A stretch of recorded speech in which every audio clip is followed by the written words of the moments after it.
Boom, baby, we're back. That's right, motherfuckers. We were gone.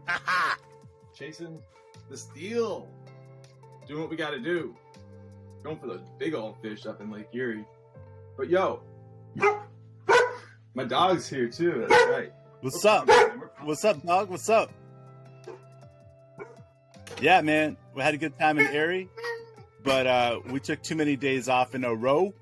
We understand that. We apologize to all you guys that recognize we're like crack, and yeah, got to get more of us. So here we are. Gotta get deep in that shit. That's right, John. What you got to say? Dude, John's with us, dude, we got John with us today, man. What's up, John? What's up, dude? What you up to, man? What's up? How'd you guys do out there? Man, we got our butts kicked a bit, We? but it was fun. Man, I'll tell you what, I was here wishing I was there, even getting your butts kicked. I would have wished I wanted to be there, man. Bro, We listen, caught one on the whole trip. But like, we caught one steelhead. We caught a couple pike, which pike aren't fun to reel in. They're just like That's bricks to reel in. Anybody that doesn't know what a pike really is, it's just this long, typically slender line. It's a pike. It sucks to eat. Not a fun eating. So we caught two nice sized pike, but man, that day Mark caught a steelhead. It was crazy. We've been there for a few hours, getting tired. Our arms are hurting from casting over and over and over again. And Mark just lands a massive fucking My hands fish. were numb. We were sore. I got a man. picture. It was hard. It was show hard the to fish video. Anybody who's watching it. It's a fucking beast.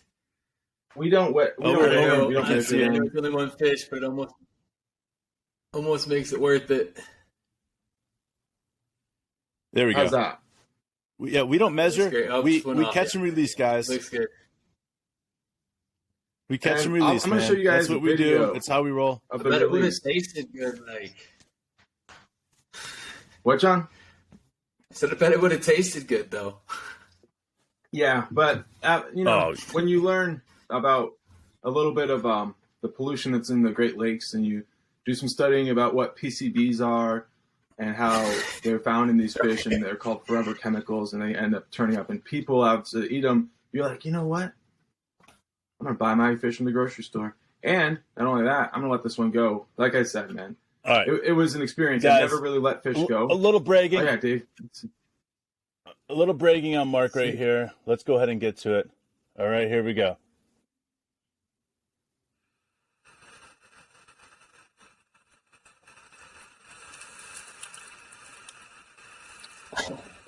Nice, man.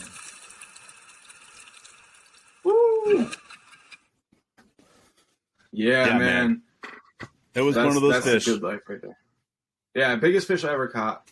Not even close to anything else. And to be in a freshwater stream versus like the ocean where all the fish are big, and it was quite a fish, a fishing of a lifetime. Even though it was difficult, Dave had one on that made a huge splash when it spit the hook. I had one on that spit the hook, so we got some action. We only landed one, and the truth is, as much as I want to look at that and smile about how awesome I am for catching that fish, all hell, Mark. Here's what happened, really. I set the hook, I broke the hook off in its mouth, and then it hooked it in its fin, and I reeled in a snagged fish, everybody. So there. I just shit on my own fish story, but that is the truth. I snagged it on the top fin, and I landed it, and it gave me about a 20-minute fight, the fight of my life. But like I said, it was a treble hook. When I got the fish in, one of the hooks was broken off, and it was in its mouth. So what a crazy trip. What? Foul hooked fish is always going to fight harder. But so did you guys get to watch any games on your trip?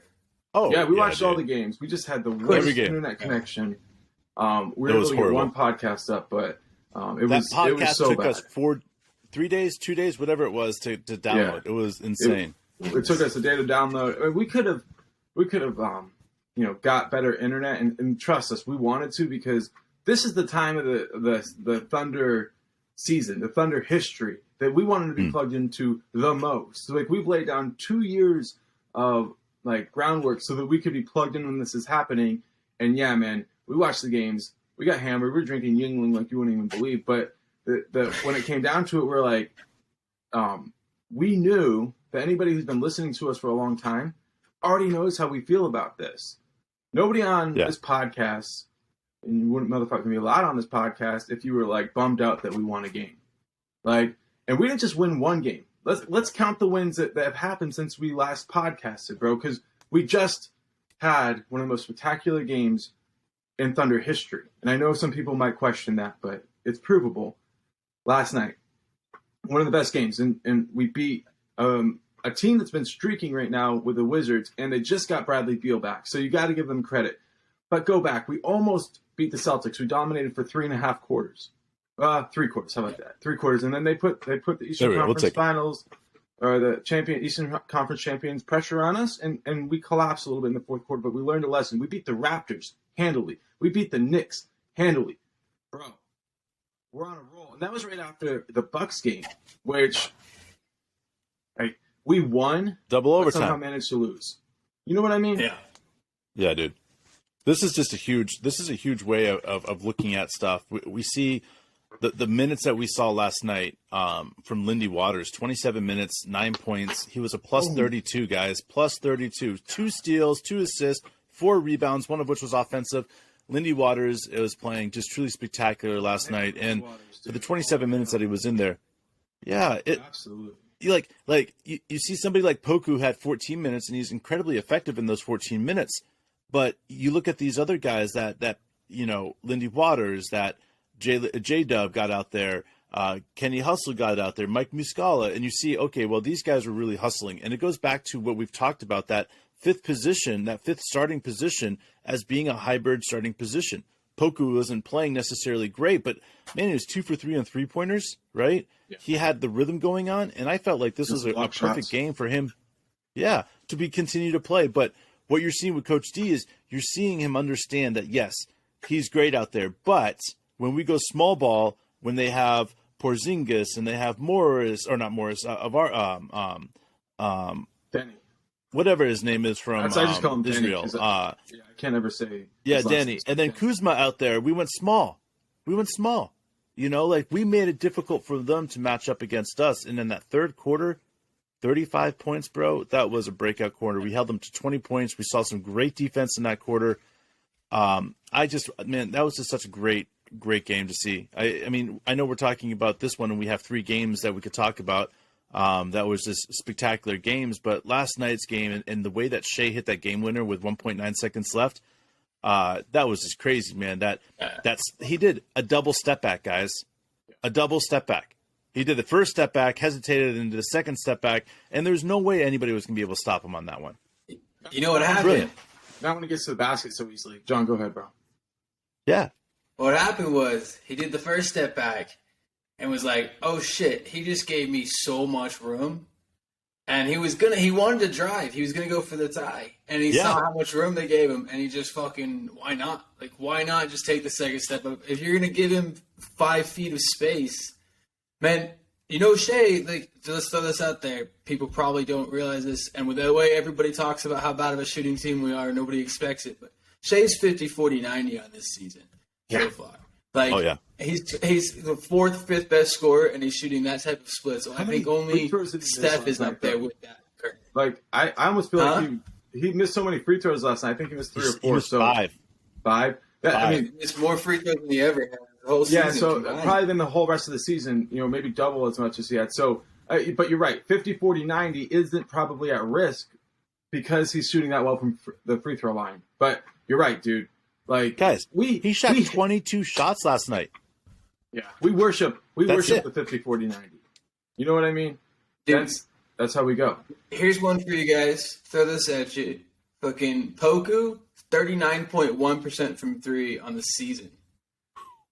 Yeah. Everybody's been hard on him for so long, but nobody's fucking praising him like he should be. He's almost 40% for the season, and he's what? Oh, bro. How old is he? 20? We've been on Poku's dick on this podcast for. Oh, I know, but he's starting to show the numbers. Like, it's starting to happen. If damn near 40% on the season, like. Yeah, dude, he's brilliant, and his defense. He had 3 blocks last night in 14 minutes. On Poku's D, bro. I could go. Listen, all day on guys, Poku's D. Poku is a top 7 in the NBA in blocks right now. Yeah. Dude, I What ride else do you guys Publix want? League for like days, bro. You can call it a dick on the show, Make you feel a little bit more dirty, man. You can call it a dick if you want, but I'm calling it talking about D, bro. Oh my Mark, god, you mentioned those last 5 games you mentioned in the beginning of this kind of area. We're scoring more points, highest field goal percentage, highest 3-point percentage. We have the 3rd offensive rating and top 10 overall rating. Like, our numbers are becoming elite. We're showing we can 2nd best true shooting percentage, best pace, most possessions in those last 5 games, and we're not doing that against scrub teams. No. Like, we're talking about real teams, like good teams. I mean, not all of them are at their peak, but the Wizards they're hot right now. Like, honestly, like they've been showing a lot. You've got obviously Toronto's always putting up a good system. You've got the Bucks. You've got like just the games we've been playing are not obviously the Celtics. Well, we have the toughest schedule in the NBA. Okay, so it's like there's just so many. And we're the tough youngest games. team in the NBA, and yet we're still putting up those splits and those stats. Yeah, It's crazy, bro. Like in the end, like we're seeing great play from J-Dub. Like he had a great fourth quarter.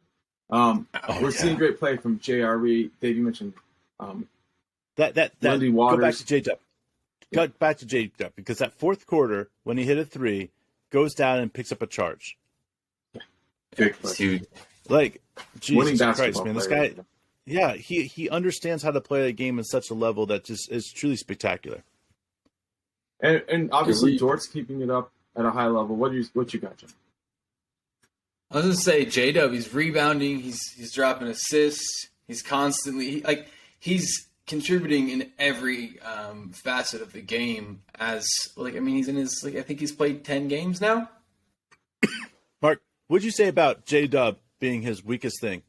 Because I think it's something we should talk about on here. What's J-Dub's weakest? You tell me what I said. I can't. If it was you smart, said I that can't remember.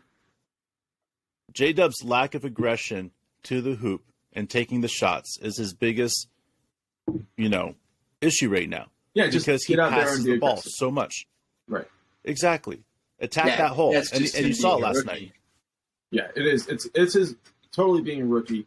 But when I watch him, I can't help but think that he's cut in the same mold of like Dwayne Wade, Kobe, like Paul Pierce, where like he's going to get there, but he's just got to go out and do it and just be like I can get my shot off and I'm going to go take it. And what a crazy game. What a crazy third quarter. We got our business done in the third quarter. We went after it. And then setting up for a crazy fourth quarter. I got to tell you guys, I try not to know the score of the game when I watch the game in the morning. But I didn't know the score, but I did know for sure that the Thunder won because the picture all over NBA.com, right, is Shai drenched, right?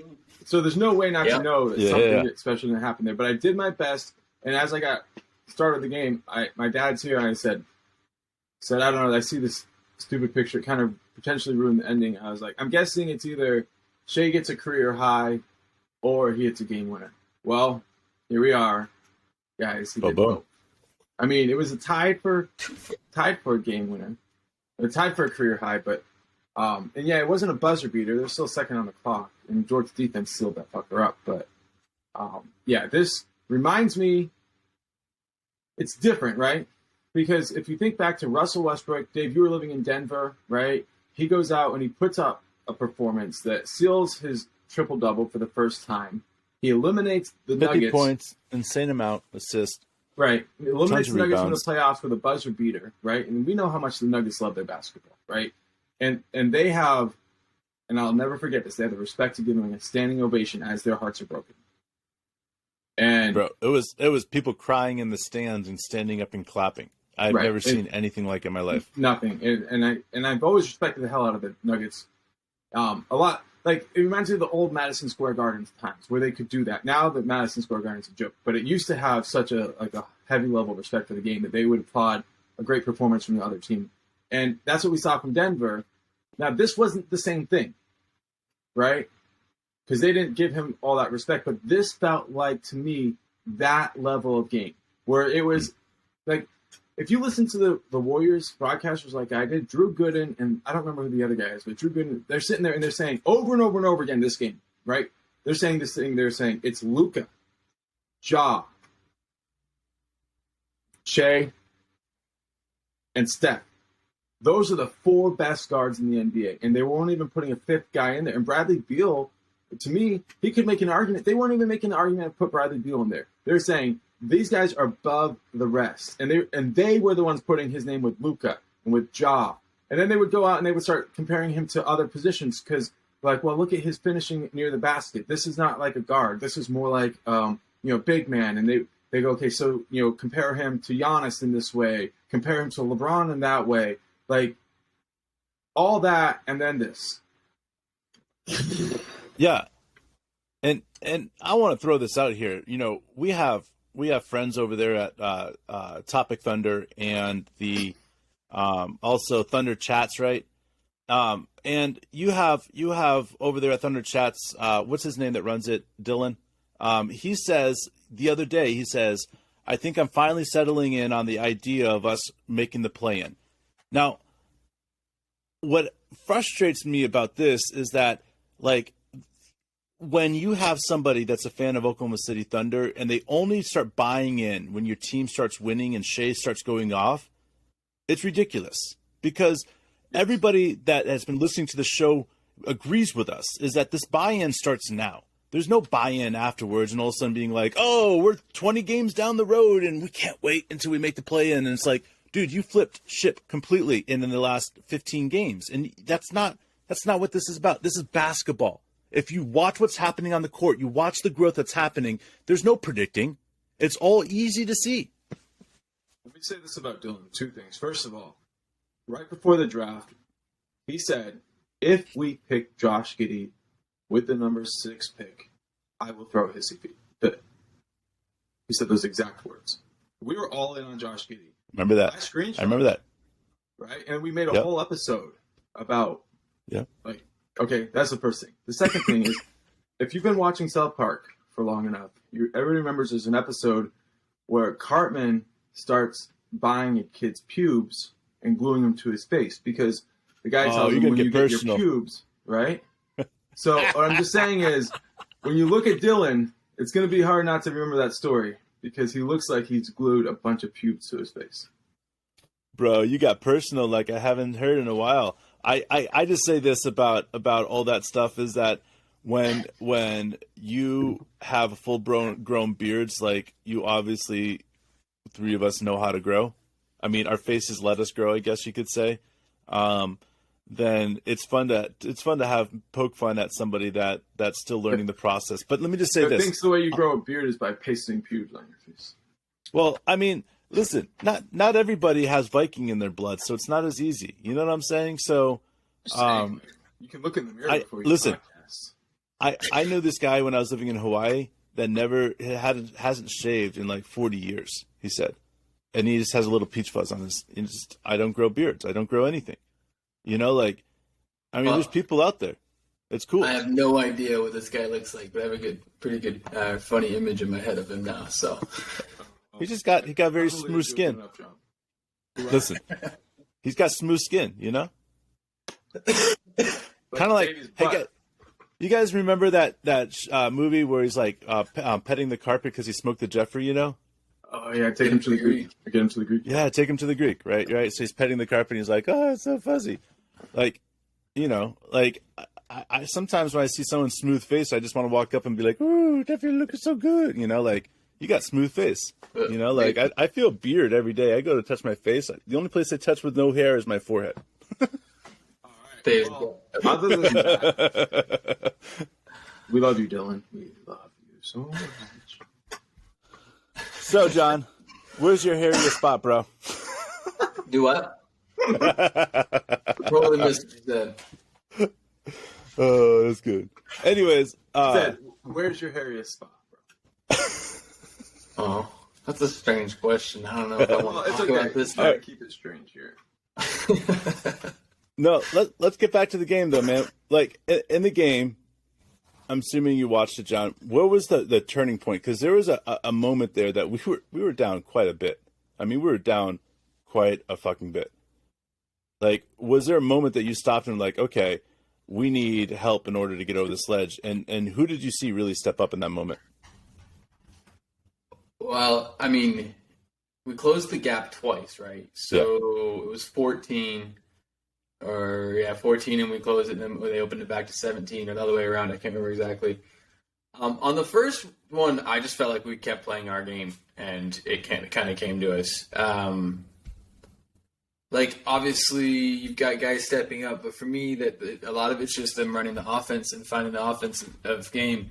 I think in all the last 4 or 5 games, our offensive game is actually pieced together. We're hitting our shots.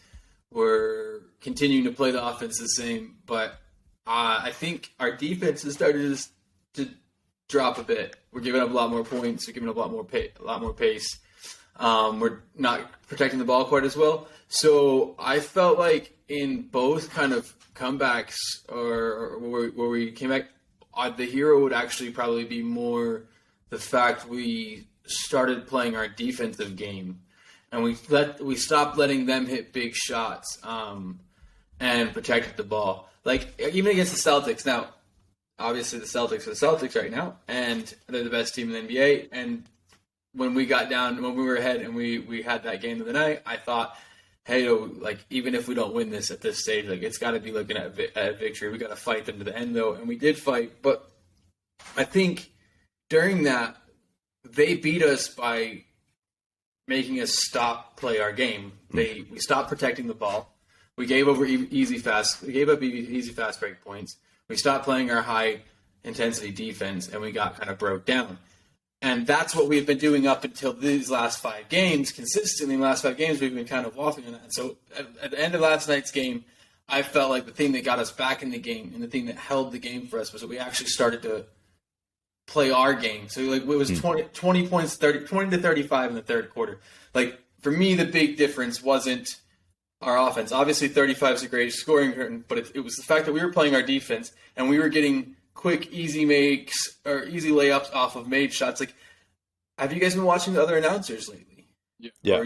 We watched a couple quarters. Every fucking one of them is talking about the fact that after made bucket, after made free throw, we are actually running a fast break on the other team at such a high clip. It looks like high school. I heard one of the announcements for the day said we look like we were doing what you do in high school. Like, people are getting broken down that way. Like, when we did that last night, we came back into the game. So for me, like, obviously Shai dropping 42 is massive. J-Dub, some big threes. Giddey hit got to the bucket quite well, and he missed some big ones. Like honestly, if we start making our easy shots, these games are very different as well. But I don't know that I could pick a certain hero in the whole game. I just felt like we finally got back to our style of ball, and when we played our game, we dominated. It took us 3 quarters. Yeah. 2 questions. So the starting lineup changed. First half to second half, right? We saw Giddey and Poku come off the bench in the second half. We saw the second. They didn't play the whole third quarter. They didn't play the third quarter, right? The second half unit starting out, we saw. Help me out here, Dave, because we saw Lindy Waters. I know he was inserted into that lineup, and JRE. J-Rod. Yeah. So we ended up with a different unit, and I want to ask you this question, Dave. Against the Celtics, we saw a lot of pressure be applied in the fourth quarter to Josh Giddey. You were asking who was the unsung hero or who was the, whatever. And I'm wondering what you think about Coach's decision there, what it had to do with the previous experiences, and, maybe would you give him credit for unsung hero of this game? Yeah, I mean, look at Poku and you look at JRE and the fact that they, in a way, shared the minutes that they typically would get in one guy. And you look at their numbers, right? 8 points each. You have Poku has 3 blocks. They both have an assist. JRE has 4 rebounds, one of which was offensive. Both hit a 3. Both hit multiple shots. Jerry got to the foul line 4 times. I mean, for the different type of game that was in the second half, that was comparatively to the first half. And also you had Poku hit the first 6 points of the game. So his points were the front loaded there. But I like this because, again, you're seeing in-game adjustments. You're saying, okay, Poku isn't matching up against Porzingis properly right now. So let's go ahead and get a wider body, which typically makes Porzingis have to work harder. And he took that wider body and he threw J.R.E. on him. He threw Jalen Williams, J-Will on him. He threw Kenny Hustle on him. He threw Mike Muscala. He threw Aaron Wiggins a little bit on him. Like even Dort on the switch. Giddey had to play him for a little bit. There was a constant moving around. And it's not that we thought that Porzingis was going to beat us, but Porzingis was having obviously the best game at that moment with 27 or 20 points when we started, just switching it up. Like, that was just nothing against Poku. It just wasn't a game that Poku was going to get or be really good at on defense against Porzingis. And I like the fact that coach is making these decisions. I like the fact that he's sharing the load with stuff. Do you think it's What's that? Do you think it's a singular game situation, or do you think that this is going to be absolutely. how it goes forward? Because I would say this. No. Early on in the season, coach starts with a clean slate. Okay, but early on in the season, right, with Shai, they were like, they weren't sure what his rotation would be, but then eventually it became this: he plays the whole third quarter, sits the beginning of the fourth quarter, right? And I'm thinking about it with Giddey specifically. Poku, I'm not sure, right? But if I'm coach, I'm telling Giddey, you're sitting the third quarter, and you're playing the whole fourth quarter. Now, that might be like, ouch, right, to Giddey. And it should bother him a bit. But here's the thing, right? If he's fresh out there in the fourth quarter, for the whole fourth quarter, you get that stretch where there's no Shai, and Giddey's fresh, he carries the team, and then Shai comes back, right, and Giddey's in the flow. I think that might be a new rotational thing. It's just one game. It felt like a demotion. Sure. It felt like he was sitting on the bench in a way that he wasn't in love with. But I'm like, we saw him be able to adjust to the pressure that the Wizards apply. And granted, it's not the same level as the Celtics. But go ahead, dude. This is the question I was going to ask John with this, but I'll throw it to both of you guys. It's Josh Giddey is switching positions this year. They last year had him lined up at that point guard with the ball in his hands most of the time because Shai was injured. That is what we're seeing. We're not seeing Josh Giddey be worse than he was last year. We're just watching him learn a different new position. John, Mark, how do you guys feel like he's adapting to this position? Like 20 minutes, 11 points. I feel like, 2 and 6 rebounds, 2 assists. I feel like that's solid for 20 minutes. How do you guys feel? I think it's logical for our team to have to force him to be more positionless. Like he's been a point guard consistently despite his size. That's his position, and he's very good at it, and he's a great passer. But we're putting him on the wing, and I think he's finding out a few things about the wing. I think he's realizing that those cross-court single-hand passes from the wing are a little higher risk than they are from the point. I think he's having a few things that throw him off, and I think from one of his interviews early in the year, he talked about last year and how the coach really worked to get through to him that he didn't have to prove to anybody that he could shoot. And, kind of realize like he's a second-year player, he's young, he's learning the mental game of it all. When he makes some of these mistakes in a different position, it's easy for him to get maybe thrown off. So I think right now, how's he handling it? I think he's handling it really well because he's being asked for the system to be able to fit a role that's not always going to be point guard. Because it's not that he's not point guard regularly. It's that he's basically in a position that whoever brings the ball up is the guard, the lead, or the point guard in that position. Like then they set up the offense and they rotate. Sometimes you see Poku doing it. Sometimes you see Dort doing it. Sometimes you see Shai doing it. Sometimes it's Giddey. And I think for Giddey, figuring out how when he's not the one initiating the offense, how to fit his role will come. But he's willing to do it, and it has to happen. But I think he's handling it well. He's just maybe not as familiar with it as some of the other guys are. And one of our favorite listeners from Australia, Chris, on YouTube, he really brings out a lot. And what he brings out, and one of the things that he talks about with Josh Giddey, and he drops this idea of Josh being like that shooting guard hybrid power forward / player, like almost like a Larry Bird. You know, like I look at this idea of what Chris was saying, and I'm seeing how Josh Giddey's being played this year. And you're watching him play against power forwards on defense and small forwards on defense. I mean, they're expecting a completely different style out of him. You know, like, again, like how do you feel with this, Mark? Do you feel like the way that he's playing in that small forward position, it is more like a Larry Bird-esque? Yeah, I want to stand up because I'm getting fired up, but if I do, the light just blinds everything. So I'm not going to stand up right now. But I mean, when you start talking about this, it gets me fired up because what's the sexiest position in the NBA? Is it center? Point guard. Is it power forward? No, it's not point guard. It used to be. Sometimes it has been, and it can return to that. Sometimes when like Kobe and Dwayne Wade were there, it was shooting guard, like Michael Jordan, shooting guard. But what is the sexiest position right now? I skipped it, right? Small forward. It's forward. It's a small forward, right? That's what LeBron plays. That's what KD plays. That's what Paul George plays. That's what Kawhi Leonard plays. Like, everybody, you want to be a power forward, like in shoulders and height and strength, but you want to be a small forward in your game.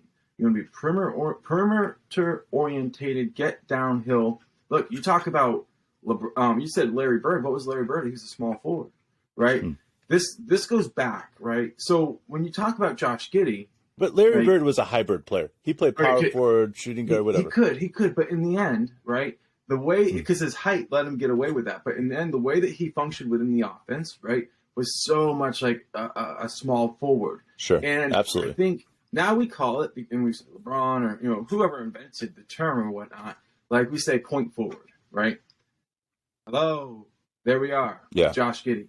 He's being trained to be a point forward. Yes, he's already very strong in the point guard aspects of it, right? But the small forward has to be a playmaker. They have to get out there. And they have to include their teammates. Shooting guards can get away with shooting the ball. Power forwards can get away with being strong, making the shots close. But a small forward has to be able to get up 20 shots a game and also make multiple passes to guys that are open when the defense closes in. And so what we have to see with Giddey is he has to be able to catch the ball on the perimeter with his dribble live, right? Be able to get downhill a couple of dribbles, draw the defender, kick it out. That's where he's going to find strength. Now, if they don't close out on him, he's shown a willingness to shoot that three. So in a way, if you're the biggest Josh Giddey fan in the world, and we have a lot of those, and I understand that, and they should be, it might be frustrating to be like, oh, you're tying one of his hands behind his back. But as a coach, sometimes you have to do that, right? You have to say, I want you to switch from bringing the ball up to the court to attacking closeouts. Now, it might not be as easy for you to impact the game in that way, but these experiences at a young age, right, this repetition, and then all of a sudden we're going to find him, he's running point guard, but he's running power forward, but he can shoot the ball like a small forward. Boom. That's the versatility that this whole team is based on. And I think last year, and I fell in the trap with it. I'm not like trying to be like, oh, all these stupid people, because I'm one of the stupid people. But like I thought, he's a point guard. No. What he needs is playmaking ability in the half court set. That's right. And if he has that, then he's a true point forward, which is better than point guard. And the reason we talk about Josh Giddey so much on the show is because we all recognize how good he is and how good he's going to be. And this league isn't going to hold him down. And it's just going to take a matter of time of developing into that player. And that's why, some of our favorite listeners are from Australia.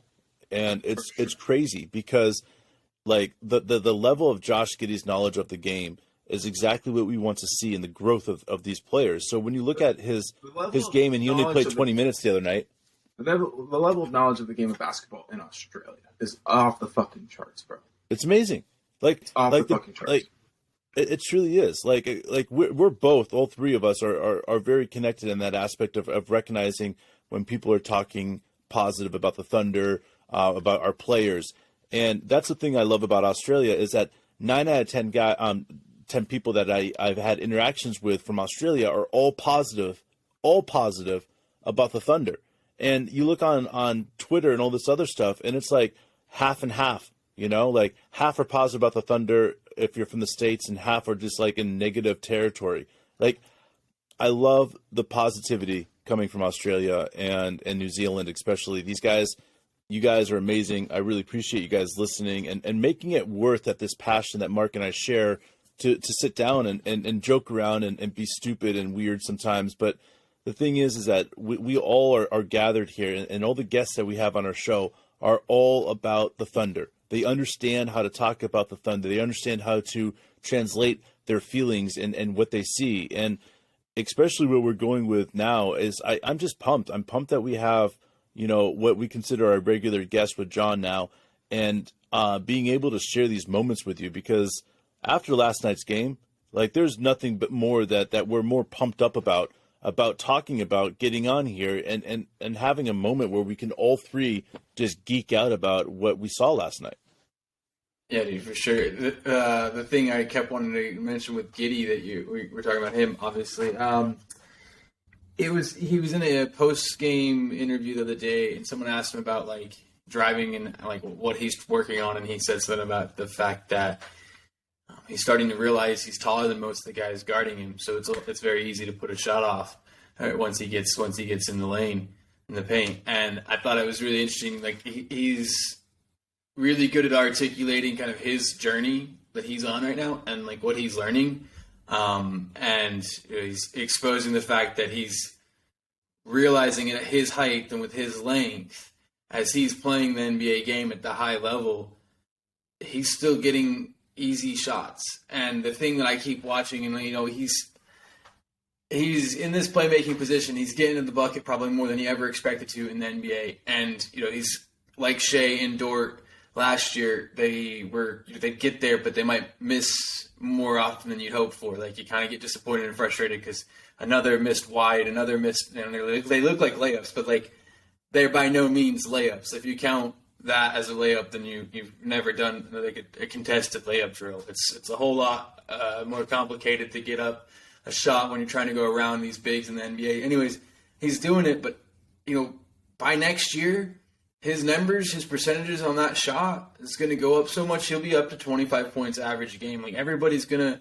look at that combined with Shai's, and, like, it's going to work really well together. It's not going to even seem like there's any kind of discrepancy or they're not clicking. It's going to jive really well. And I think right now it's just about finding not just his position on the court and how he fits into each kind of rotation, but also how his body handles the 48 minutes and where they need to put him in rotation to make sure, hey, like, yes, rest in the third quarter seems like a lot, but our third quarter squad has been doing really good. They're looking good.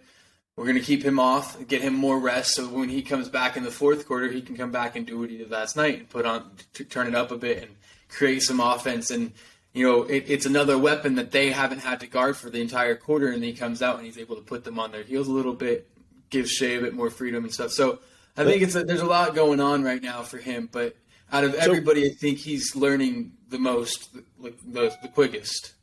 With what you were just saying, the fourth quarter, we have the 7 minutes, typically 6.5, 6 minutes, where Shai's not playing.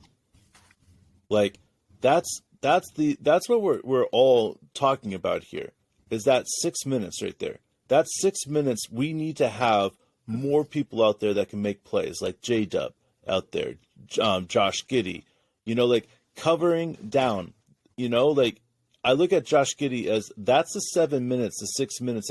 If he can shine, to truly put on what he can do, like, that's how he earns the rest of the time. That's how he starts getting back more in this rotation, because it's not that he's out of the rotation if he's starting. But what we're seeing is that Josh Giddey's having some really hard learning moments. He's being put up against Kyle Kuzma. He's being put up against, guys that are much bigger than him, are much stronger, been in the NBA for a long time, that are 6 years older than him. He's our second leading scorer now. He's our second offensive threat. These teams recognize that, come in, and they put their second best defender on him. He's going to have, Shai last year, they all of a sudden had to start creating defenses to stop him. But once you start throwing a double team at a guy that's never seen a double team at that level, it takes time. It takes a bit of adjustment. And I think for Josh, he's just going to have to get used to seeing the second best defender of every team for a while. And once he sees that and realizes he's still taller than a lot of them, and he's crafty and he can get to the bucket, he sees gaps and he can make these passes. Like, his game is so perfectly suited for the NBA. It's just a matter of him, catching his rhythm and finding it. But I don't think if anybody's watching and is worried about Giddey, I don't think they're watching the right things. And right. Not playing the third quarter last night, I don't think had anything to do with anything other than Coach D's just open mindset about a rotation and trying to find a fit for matchups. Yeah, guys, I'm ready to close it out. So I'm gonna leave you guys to say anything else you want, and then I got a few things. But Good. You good, man? Here's the thing. We were out there fishing, and we missed you guys. We missed doing this podcast. John, we missed hanging out with you, too. We were on a roll of having you regularly, and then boom. But when we were out there on the water, when we were out there in the canoes and getting yelled at by hunters with guns and stuff like that, and they were pissed off we were casting at their decoy ducks, whatever. But we didn't realize they were ducks. The thing that we kept talking out. The thing we kept talking about was you guys in this podcast. And I think this is as good a time as any for us to say it, man. Nah, we told you so. Look, guys, this team is good. They're fun. They're sexy. And as much as we love Josh Giddey and Chet, those guys, it's not the draft picks that we got for losing that has turned this around. It's happened through internal development, internal improvements, sticking with it the Sam Presti way. And I'm not underestimating this at all. Like, John, we talked about you a lot when we were out there. Like Chencho, George, Chris, Scummy 420. All those guys that were commenting that we weren't commenting back on YouTube, guys. Like, your comments mean a lot. Like, they do. Mean a lot. We spent a lot of time talking about you and what we can do, to do a better job. Obviously, we feel like we hit the nail on the head with what's going on with this team. And now that everybody kind of realizes that, we're not full of shit. We're basketball coaches who took the time to invest in this team. I just want to tell you guys one damn thing for sure. Stick with us. We have a lot more in store for you. This was just the warm-up act. This is going to get really fun. And if I could just leave you guys with just one, I used to go to church, right? So I'm going to say blessing. I would bless you guys with this. I hope that your 100th birthday is as good as this guy's. You get all the strippers you can eat for your 100th birthday. Cop in a field. Sign me up. I hope every single one of you guys listening lives to be 100 and gets the party with some strippers. Thank you for joining us. We love you more than you will ever know. We'll see you soon. And don't wait till you're